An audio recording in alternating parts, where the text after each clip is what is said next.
Welcome back, everyone, to the arena and another episode of Men in the Arena with your host Matt and your co-host MD. Um, well, first of all, thank you all so much again for being here, for listening. Again, tell your friends, tell your family members. You never know who this might help, this might impact. Hit that 5-star button and subscribe. Okay, so MD and I were thinking about what we wanted to talk about, how we want to do this, and we kind of settled on we're each going to ask each other a handful of questions that we haven't previewed with the other person beforehand. So he has no idea what I'm going to ask him. I have no idea what he's going to ask me. And these aren't going to be questions of, what are you doing this weekend? What's on the agenda? These are questions that are going to spur reflection, that may require a little bit of vulnerability, that may require some thinking. So forgive us in advance, if you will, for the imperfect answers, but I tend to prefer it that way. Hopefully you all do too, so you can see kind of the humanness in this conversation, and the rawness. So anyways, with that in mind, MD, and this, by the way, I'm going to say this was MD's idea, so hopefully he doesn't regret it now when I ask these questions. But the first question is, before you like go into your question, I will say we did have a conversation on like, should we prep each other in advance, but you said that there's beauty in the imperfection of our answers. So I just want to make sure everybody hears that so that everyone can see the beauty in our imperfect answers that are about to be delivered. But I also thought this would be a fun little series, like a valuable and vulnerable series, or vulnerable and valuable. Maybe it leads with vulnerability and hopefully is valuable to hear. So I guess I'm going first on the hot seat. I guess you just determined that. We're in the arena now. So yeah. Here's my question. What do you not want to hear, but maybe need to hear in this season of your life? Said differently. Yeah, thanks. If someone was, and I think I maybe have asked you this before, but if we were all in a theater and we were watching the movie of your life, like what would everyone in the theater be like telling you to do? Like, oh my gosh, MD, like hitting their head on their, they're like, what do you do? Like, to go this way. It's so obvious, but like you're going a different way. Like, what would that be? Mike, you are so much more capable. There is so much more ceiling that you can go capture by just going and doing the things, plural. And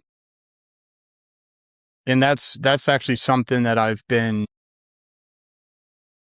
journaling a lot about, thinking a lot about, reflecting a lot about, which is just the topic of ambition and what makes somebody more ambitious than somebody else, because there's just, and actually it's weird, it's all connected to some of the questions I have for you too, but I've talked to people, I've had conversations with people where they don't really know what I'm thinking about, but I'm asking them questions because I'm just trying to observe like answers for that piece, which is just like, what makes somebody more ambitious than others? And like, are they running towards something? Are they running away from something? Is there an underlying fear, And I'm trying to figure that out for myself because I view it for myself. If I was sitting in the audience, amongst the audience, watching me as a character in my life, I am saying the same thing. I'm saying like, Mike, there's still ceiling. There's still the space, and like, but for whatever reason, I don't wake up in the morning thinking like I got to attack that space. That's not an emotion I have. So I mean, I'll pause there. I don't want to go too far without pausing. But like, as I say that, what comes up for you? I guess like what comes up for me is I'm wondering where that question stems from for yourself, or the ceiling. Yeah. What's the, like what is, why is that even why is that a thought in your head? Like, and what is it like a voice telling you should be doing something more, or like you could be doing more? Is it more of like this like desire? Because there's a really good point you made of like, how much of ambition is driven by a pull towards something, which to me, when I think about that, is like you have a purpose, you have a mission, there's something within you that for whatever reason you feel called to do and you just have to go do it, rather than, I think there's a lot of people where the drive, the ambition comes from running away from something or to receive something externally that you can't give yourself, whether it be validation, status, whatever it might. And I think more people, more than not, are probably being driven by the latter. But I also think that that tends to lead to burnout. It definitely leads to dissatisfaction because you'll never get to a point where anything externally is going to fulfill that void you have internally. But I guess when I heard that, I was curious of what that ceiling is, like what area of life that is, like where that what that means for you. Yeah, and I think that's when it gets material. Like,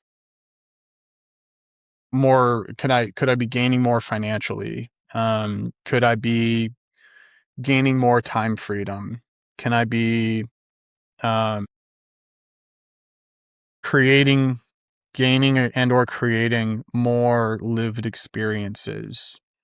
Um and so I when you ask, like, where do these questions come from and where does that overarching question come from? I think there's always, I don't know if it's like a push or a pull. I think with every push, there is a pull. Or with every pull, I should say, there is a push. And what I've simplified it down to, and maybe it's overly reductive, is that, like, there's an underlying fear.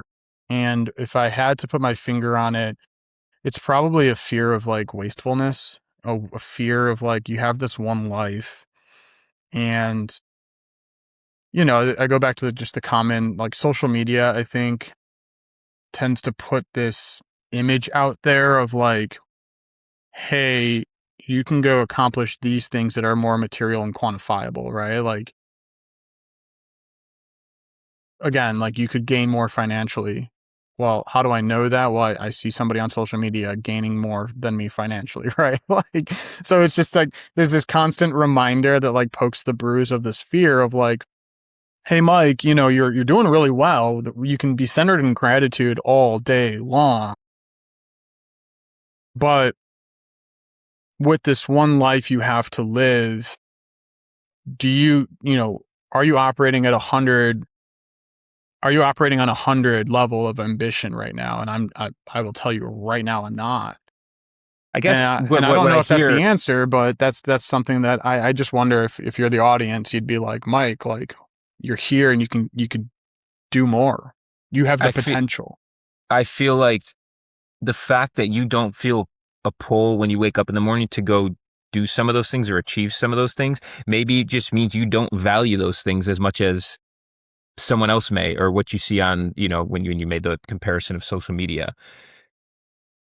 Meaning, if it's, financially, like maybe you are okay with, generally speaking, what you have, and you're not just, like it's not as important to you as someone that's driven to make, build a $20 million business and sell it for $100 million, which is okay. I think there's a delta between like that and then also identifying like what actually eats at you. Like what actually is like like there's a, forget what, like, society and maybe others are worried about, but like what actually eats at you? Where do you feel like you're not doing enough that actually is important to you? Like when I think about that for myself, I think about like just having more fun. I what I can, when I see people like, shout out Lindsay Dalton if you're listening to this, when I see her, she's having these dance parties in her home and going to all these raves, like that to me, I'm like, I want that. Like that's what I want more of. Like I feel that piece of me, that part of me not being fully expressed, and like I want to go dance and sing more for no reason at all. I want to play more. So I'm curious like what that is or what that might be for you. I saw that post too, and yeah, I think that's that's actually a really good example where it's wholesome, good content. Um, and it's not I think wanting that, or wanting to gain more of that, is different than like wanting a bigger house or something material, right? I think there's something full and whole about what's being portrayed in that post, which is like you're seeing somebody who is like living, right? Versus alive or whatever It's like a the phrase craving. is. It's a craving of the soul versus a craving of your ego, your self-concept. Your Yeah. And just knowing who Lindsay is, it's like, that's certainly, from a compass perspective, like directionally accurate for what I mean, right? Like that's probably what the audience is yelling at me about. Like, hey, you just watched that reel. You could create more of that for yourself. Um, that's like a small example. Um, I think the other thing that eats at me too more recently is like, uh, serving the relationships like in my family. And I think one of the things that has become like really apparent to me is like how much my parents love children, and like what it would mean to their lives to have grandchildren. And we've talked about this to some degree, but like I understand the concept of like don't do it for them, but I also, it's like what a gift that would be to give to people I love. And like as your parents age, when I'm 31 and you start seeing your parents age, like I think your awareness of their mortality is just front of mind, in some sense. And so there's just a lot of, I think, pressure that comes with that of like, I could certainly be more ambitious in a like building a family sense, but also like those are big life movements, and it's just, it's one of those things. So, yeah, I would say those are the two areas, like more lived experiences. And you're right. Like I think the ones that I'm at peace with are like the financial materialistic gains piece of it, because oftentimes when I see that, I tend to I tend to judge those people a bit, or I tend to like have a little bit of judgment or scrutiny in a sense that like, man, like I think they're valuing materials, and they're likely running away from something underlying it, and like I don't value those things, and I'm glad I don't, because I think I've overcome some of the underlying fears that tend to be associated with those pursuits. So my pursuits feel different, but they're pursuits nonetheless that I feel like I'm not ambitiously pursuing. You know what the next question would be is why do you think that's the case?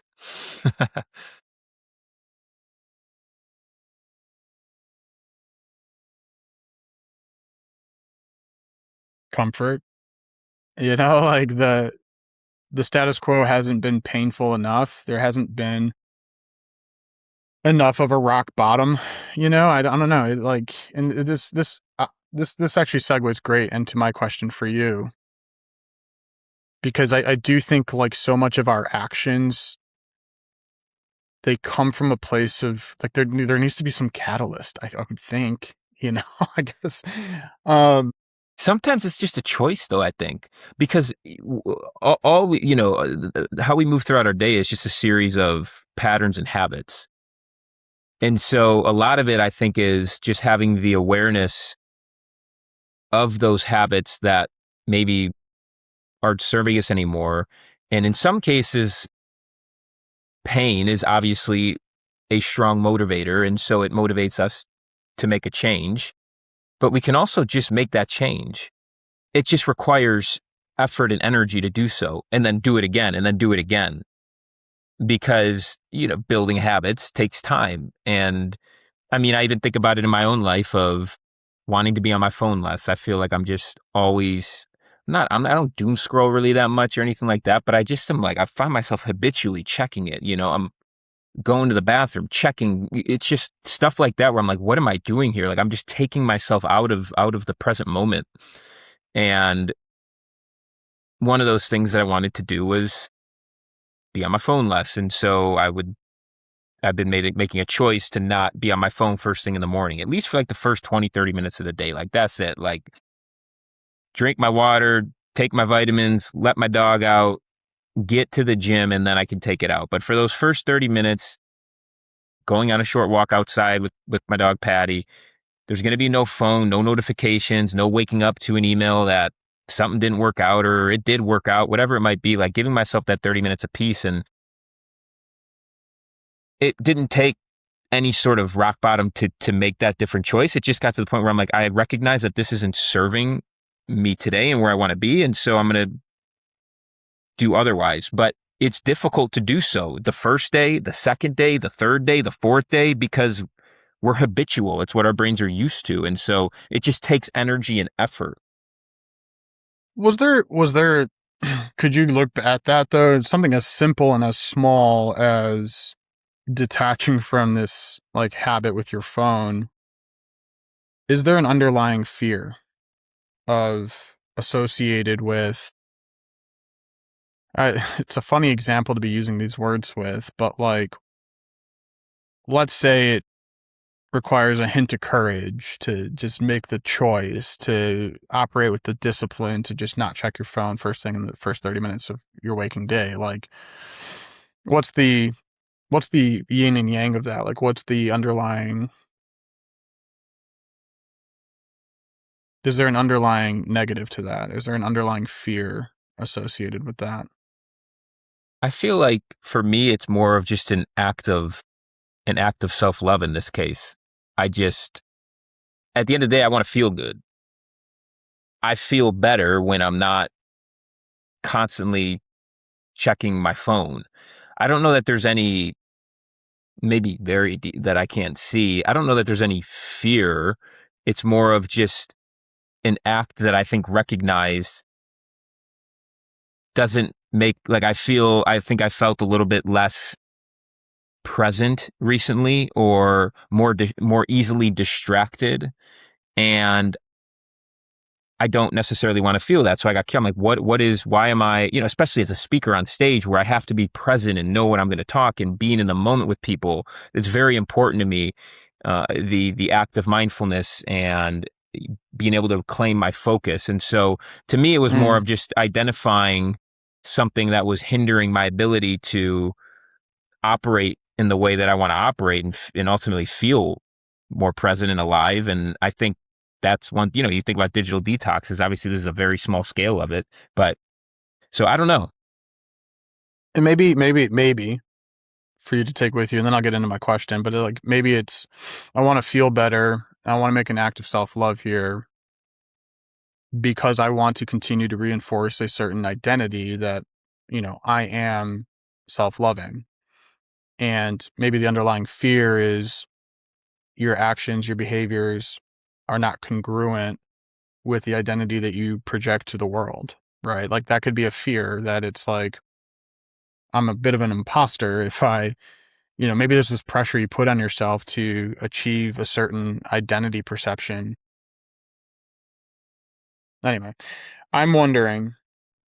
Because I think, for me, there's just goals that I have, broadly speaking. There's things I enjoy doing, whether it's growing my business, whether it's writing a book, whether it's speaking on stage. All of those things require me to be able to better control my focus, my attention, my energy, and the phone in some of the ways that I use it does not help me do that. It actually takes away my ability to do those things. So like that's the biggest driver for me, is being able to better focus. It's why I practice mindfulness every single morning, especially when I don't want to, because I know it's exercise. It does require discipline, but it's exercise for my mind, for my attention. So anyways, yeah, you can go on to your question. Yeah, but my question, I mean, it's all related, but something I was like wondering about lately is, can there be the positive without the negative? Like, can there be success without there being present a potential failure? Can happiness exist without sadness? It was sort of that train of thought. So it led me to think about like, can there be courage without fear? And I think I want you to think about where you're seeing most of your courageous actions day to day? Like, what courageous actions are you not the phone piece? We got to get off that. No, that I wouldn't Like, say that's, I wouldn't say that, because remember sure. I said, like, I didn't see any fear there. I didn't feel any fear, at least. So I don't think there's anything Yeah. courageous about it. So I want to know, like, It's more discipline. and I know that you're self-aware enough to know like where you feel like you've been channeling the most of your courage lately. I want to know more about like the courageous actions you might be taking, but more importantly, like what would you identify as the underlying fear that is driving most of your actions these days? The underlying fear driving most of my actions. Well, I would say fear for me tends to hold me back from taking action. I would say where I'm exercising the most courage, and to your point, I do think there is no courage without fear. Courage is just acting in spite of the fear, or else it wouldn't be courageous. Like, I don't know how else I would define courage. I think fear has to be Yeah, there. so like where Otherwise, your courageous actions are showing up in your life, like working backwards, what's the yeah, fear I that would say, I mean, in some respects, every time I get on stage, I would say there's a little bit of, I don't know about fear, but there's a little bit of nerves right beforehand. And there's always the potential for stuff to go wrong, for you to have a bad speech, to forget what you're going to say. That's always, there's always the potential that you're going to fail or have a bad event. So, and a lot of people will tell me that's courageous, like, oh my gosh, I can't believe you do that, that type of thing. But I wouldn't say I feel so much courageous at this point in my life when it comes to public speaking. There's not there's not that much fear around getting up on stage and sharing my story, speaking in front of people. I think where so I let's need to start let's start with where is courage in your life these days? Where are well, you seeing your that's where I was oh, going. Yeah. okay. No, I was I think courage, well, a couple places actually. I think one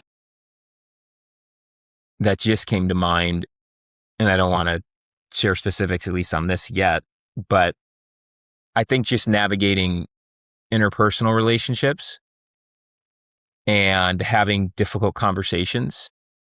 I think I've been very conflict avoidant. I think you even pointed it out at one point, but I've started to see the Yeah. pattern show up more. And I've started to also now see how it's negatively impacting the relationship itself and my mental and, my well-being. And so I'm going to be, I think, definitely for me, exercising some courage over the next few weeks when it comes to having a conversation that I would much rather just send a text over. But I'm obviously going to have that conversation, in person or over the phone, whatever it might be. That to me, that area of my life, like navigating conflict with people that I care about, just more generally, for me, I think there's just a fear of what comes after that. There's a fear of what do they say? How does it make them feel? And the other part, of course, for anyone that knows me, is just around my sexuality and dating and relationships. There's constantly micro moments of fear I feel like I've had to navigate as I've grown in the relationship I have with the guy I've been seeing, where it started, holding hands for the first time in public. There was fear there. To me, it took courage to actually hold on to his hand and keep it there. Like, it felt so uncomfortable. There's also been fear around when I did those, and courage required when I did those Help Me Celebrate videos, where I did a couple of them. So for people, I stood in Oak Brook Mall with a sign that said "Help Me Celebrate" in the outdoor mall, and I just had someone videotaping me. And as people would come up, I would talk to them and have them, give me a reason they deserve to be celebrated. And I can't tell you how uncomfortable that it felt standing in the middle of the mall with a sign, just holding a sign and not moving. I felt so uncomfortable in that moment. And I think maybe the fear of just being judged, of being questioned, of being rejected. But to me, that required courage. So I think courage is it's an individual thing. It's for what requires courage for me might not require courage for someone else. Because to your point, it all goes back to where the fear is and what's driving the fear, which is obviously driven by our life experiences. So those are a couple of the areas I think in my life where interpersonal relationships, navigating conflict, dating, and just accepting myself and exploring my sexuality, and then any moments in public of like, where I just feel like people are just staring at me. That to me gives me some, the heebie-jeebies. I hear a lot of fear of loss, fear of rejection, fear of judgment, like kind of souped in together, which is wonderfully ironic because of your profession these days. Like, I think you literally just said verbatim, you fear, like, there's a fear of just having all the eyes on you. And that's where I'm like, I'm watching what you're doing as a profession, and I was like, this has to be serving something. This has to be like a constant courageous action this guy's taking that is in some ways like healing a very deep underlying fear. Is that something that you recognize for yourself? Am I onto something there? Or In I some can't be ways, breaking that. That's not news to you, right? Like, I think that's no, I think in some ways it is. I think when my coach, I'll never forget. I mean, she said it to me maybe 2 years ago at this point when I first started speaking, and she was like, "You're practicing being seen when you're on stage," and I think in some ways that's true. I think it's I think it's healing for me. Obviously, it's healing for the audience, but it's healing for me. And I also think it's it's just it's like filling the cup of a part of me that I don't really know what part exactly it is, but that I also can't really seem to fill anywhere else other than being on stage. I've always had this desire, I think, to, even when I was a kid, to act, to be, obviously I did improv once I started to accept myself and, become more in tune with who I was. There's something just about entertaining, about being on stage that I just is core to like, it's just core to who I am. And I haven't found really any other places as of yet that really like fulfill that need of mine, whatever that is. And maybe there's a fear, like something underneath it. But I also, yeah, to your point, I do think it's healing in a way of just, being up there in front of people, being accepted, and not, my whole thing was being that I was going to be viewed differently by people because of, my sexuality, and just getting the support from people after hearing my story is, yeah, I think it's definitely healing in some ways. But yeah, it's crazy. Anyone else would be like, I think most people would be like, oh my God, that's the most courageous thing I do is if I speak in public. Like, but to me, it's not. It's those other things I mentioned. being seen is so scary. I'm It's that's my terrifying. I think that's a realization I'm coming to, and like, I think that is maybe a fear that I'm just now starting to realize is probably so prevalent in my life, and it's probably where lacks lacks of action. It's probably where I lack. It's probably why I lack action towards what we started this conversation with, which is like, why aren't you pursuing bigger and better and greater and more? And I think that actually comes with being more seen, like getting into a committed relationship and starting to be, in a family. Like, thinking about being a main character in my own wedding is terrifying because like that's another stage where all eyes are on you, right? Like, the fear of judgment, the fear of not enough, like, and then the perfectionism that comes with all of that. Um, career wise, launching my own service, being on an island and building a brand. Like, kudos to you, dude. Like, that's one of the most vulnerable, putting yourself in the view of the public eye that you can do in mass scale. Like, the scale is indefinite. So I'm just realizing, I'm like, damn, Mike, you are you're afraid of being seen, I think, at a certain limit, at a certain point I think where but dude, everybody, that's like universal, and whether people realize it or not, like, I mean, that's what, why else would we wear a mask? It's much lighter. I mean, to be yourself is lighter. It's easier in a way. Like, if not for, if you were just, you know, go to heaven and it's just totally judgment free and there was literally no eyes on you, you would just be yourself. You would be that, 2-year old, 3-year old kid. Like, it's lighter, it's easier, but we're afraid of being seen, and so we put up walls, and And I don't practice it. that's, Like you said, it's almost like a skill. Being seen is a skill. It's almost like you just have to I've been do it. I've been in seasons of my life where like I'll avoid social interactions. I'll avoid, I'll just kind of walk around with my head down, just get from point A to point B, and I think, wow, I'm just now realizing on this show, it's like, Mike, you, in certain arenas, in certain places, certain circumstances where certain parts of you are susceptible to judgment, I think there's a lot of fear of being seen. And like, I therefore don't practice it. I actually go the other way.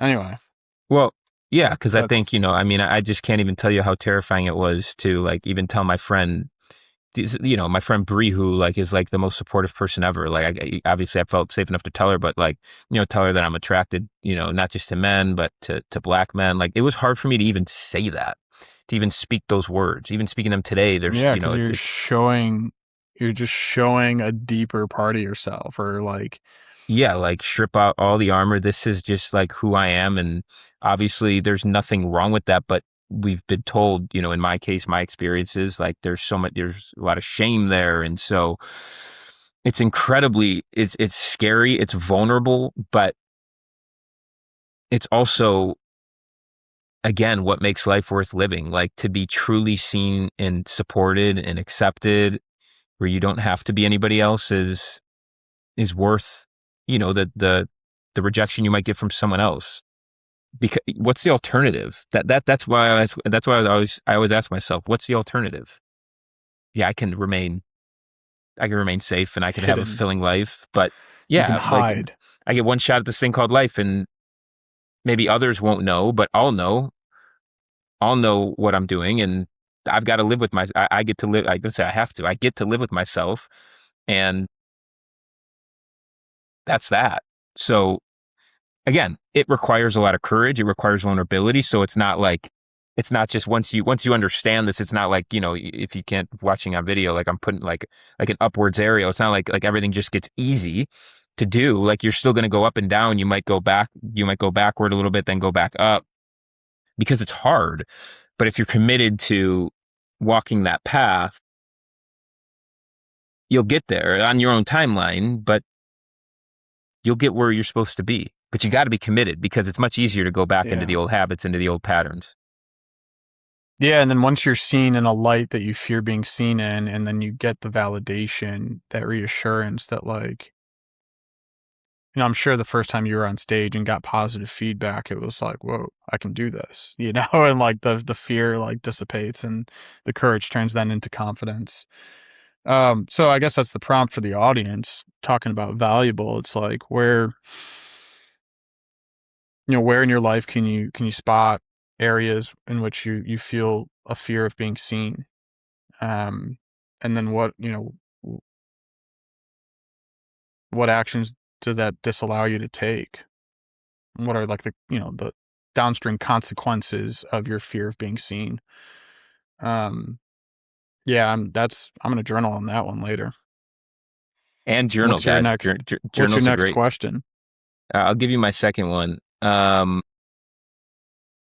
Where in your life have you ever felt misunderstood and or feel misunderstood today?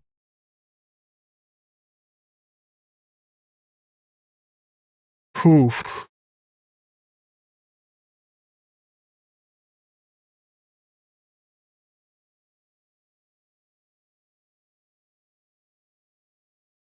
I think I was just talking to our buddy on my walk this morning, where there's been a there's been a fair amount of like surrendering that I've like practiced, and like I've really tried to do, and like letting go. And there's a phrase there's a phrase that I has like served me as like something that I can like lean back on. It's a mantra. It's memento mori. It's in Latin, and it's like remember that I must die. Like it's a reminder of your mortality, and take this with you when you go on stage next time, right? It's like next time you're feeling nervous about what could go wrong, it's just this like very sobering reminder that like I'm gonna die someday, man. Like, you know what I mean? And it's so morbid, but it's so true. And it's so freeing. It allows you to, I got to tap into more of that, I think. Where I get misunderstood, though, and what I'm still trying to understand and figure out for myself is like how to not let that turn into nihilism. And I've had seasons and phases of life of being more nihilistic, where in some ways it's served me, right? It's allowed me, I think, to detach from thoughts and circumstances that would otherwise make me feel negative emotions or emotions that are of a negative energy frequency, I should technically say. Like, you know, it's allowed me to maybe get over sadness or grief or get through that, I should say. Where I think I can tend to be misunderstood is that like I don't allow for joy, or I see the world as almost like apathetic, or like nothing really matters, right? And what I'm still trying to figure out for myself is like I think sometimes if I speak at this level with, you know, an average, like that, not average, but like someone, it's like, what the hell is this guy talking about? He's either number one crazy, or like he's just, yeah, I've, the more I've studied these things, the more that I've like gone down these rabbit holes in these podcasts, the more I feel like I just don't fit into many circles. Um, so I think there's just a general misunderstanding of me just because there's, or at least I sense that. And I think part of that is like how we've talked about, like you just need to upgrade your environment. You need to be surrounded by more like-minded people. And that's where I think like that's where I feel most susceptible to being misunderstood, is just I think it's a product of like my environment. I'm swimming in the wrong pool. I'm actually like that's driving me to do this digital nomad thing in my life, where it's like let me go somewhere where I don't feel so attached. Like this feels like home too much. And I find like when I'm on vacations, I take more risks. I talk to more random people. I solo date myself. Like I'll go sit somewhere alone. Like it's weird. Like you throw me in San Diego and I'll go like, you know, sit at a restaurant and have a meal by myself because I have to. Like I quite literally have no one there I can go get a meal with. So it's not to go on a tangent, but part of why I want to like change my location is just like the uprooting, I feel like will catalyze me to take more actions that will put me in other circles, other social situations that hopefully I can find more like-minded people, more people that speak this language that so but you've often referred to me as like a thinker or an intellectualizer, right? I like to really rationalize and just untangle thoughts, and um I think for a lot of people that strikes as boring, or he, you know, he doesn't go and like do the stupid fun things, you know. So sure, I should do more of that, but also too, like I don't think what I do is boring. I enjoy what I do, and I think sometimes that's understood as like somebody who just almost like an incel, right? It just like stays in and thinks all day. It's like that's not what I do. You know what I mean? Or like sometimes that's what I end up doing, but like that's not it's not who I am, or that's not who I strive to be. So I don't know. I'm maybe rambling at this point, but I think it's a good that's where point I'm though. probably misunderstood somewhat. I And then like what you said. there's like a whole political side to this whole thing where I'm misunderstood, but I'm not going to get into that. We'll save that for another day. But Yeah, no, I think another show. I think yeah, you made a good point around not feeling like you fit in, and I don't think that's yeah, I think that's all it is a signal.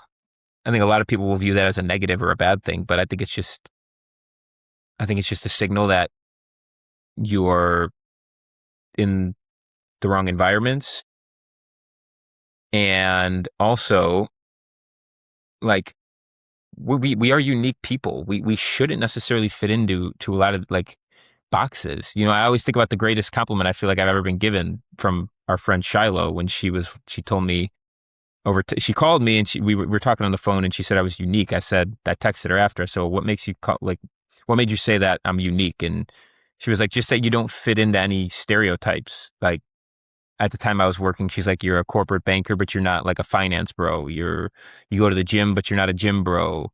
You are into mental health, but you don't really look like the mental health influencers. Like you're just unique. You're you. You don't fit in any boxes. And I think that's like, to me, that's like a real compliment. And that's how I think we all are at our core.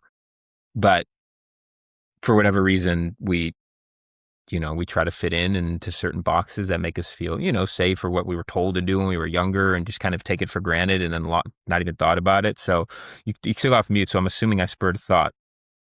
Well, I just wanted to give more like concrete example of like what the hell I was talking about. Like more recently, it's like I don't go out drinking. I don't drink. Right. So it's like I don't go out to the bars and I don't drink.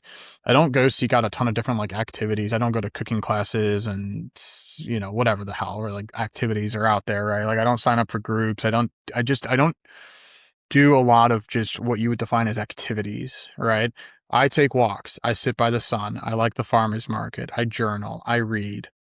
I study. I like studying history, right? On my own, believe it or not. Like that's not my homework. Like I like to just study history.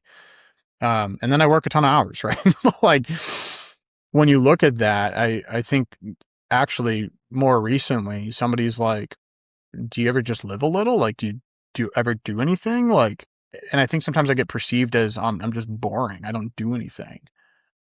But in my life, like from where I'm at, I'm like, man, I worked so hard to get to this place where I just don't want to, have to like chase the next thing or like, I don't always need the constant stimulation of an activity.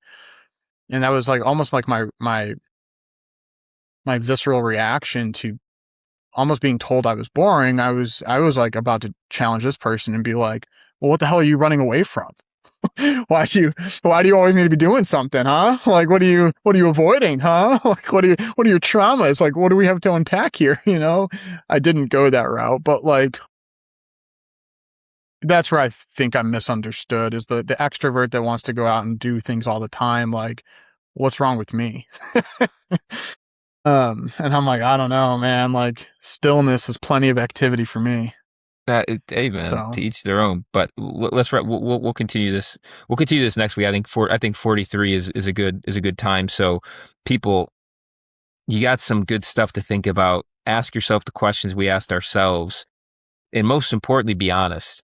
None of this matters if you can't look at yourself in the mirror with honesty and truth. And you may not like the answers, but the only way to get from that place to building a life where you do like the answers the next time you ask it a year from now is to start with awareness. And you can't change what you're not aware of, so be honest with yourself, love people around you, and we will see you next week.